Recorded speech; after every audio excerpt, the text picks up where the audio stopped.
Alright, it is Roger with iGadgetGeek, and I have another first impressions unboxing video. This time it is of the brand new Samsung Rugby Smart. Now this phone will go on sale the 4th of March, or March 4th, 2012, and it will retail for $99 with a 2-year contract. Now this phone does come equipped with a 5 megapixel rear camera that does record in 720p. It has a 1.3 megapixel forward facing camera. It has 4 gigabytes of storage. You can also increase that storage through a micro SD card slot up to an additional 32 gigabytes. Now this is a Super AMOLED display at 3.7 inches with 480 by 800 pixels. So let's go ahead and take a look here at the phone itself. Now, this is what they presented me to review. Now, I am not 100% sure if this is the final retail packaging. It would be pretty cool if this is the retail packaging, but this may be the media packaging sent out to reviewers like myself.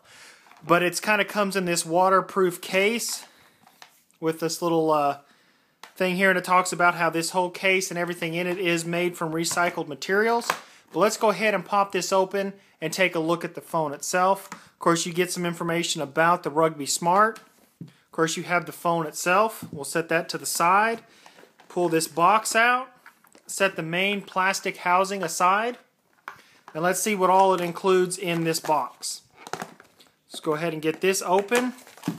We'll slide everything out.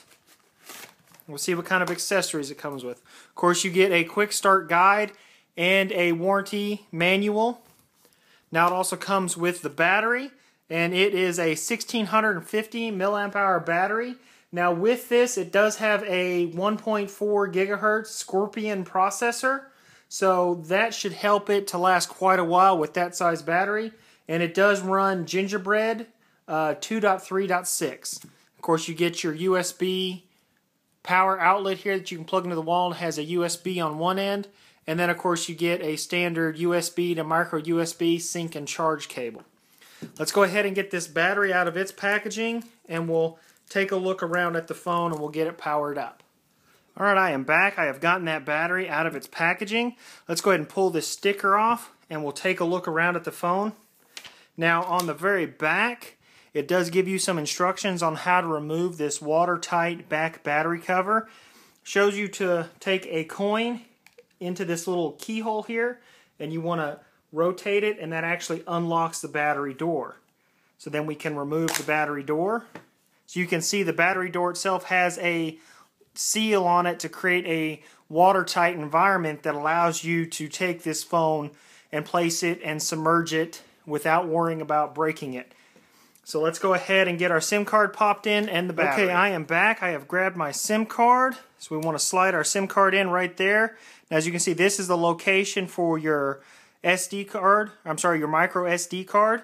But we're not going to put one of those in right now. Let's go ahead and get the battery slid in here. And we'll get this back battery cover back into place and let this phone start to boot up. Now, this battery cover does just snap into place. And then you use that coin again to go ahead and relock that. Now once you've locked that, it creates that watertight seal. So let's go ahead and pull some of this stickers off. And while this is booting up, we'll go ahead and take a look around at the phone. Alright, now while that boots up, let's take a look around. Here at the very bottom, you have a USB port that is used to sync and charge, and there too it does have a watertight seal, so when that is in place and closed, it creates a watertight seal. On the right hand side you have your on and off sleep and wake button, and it is all covered in rubber. This whole exterior of the phone kind of has kind of a rubbery texture to it, and you can feel the rubber cover over that button, but it is still very responsive. Now on the very top you have another port that is your headphone jack. It is a 3.5 millimeter headphone jack. So once you pull this little port out, you're able to use your headphones, and there again, with that installed, it does create a watertight seal. Now on the left hand side you have a volume up and down, as you can see right there. Now on the very back, of course, you have your rear speaker, your 5 megapixel camera, and your flash.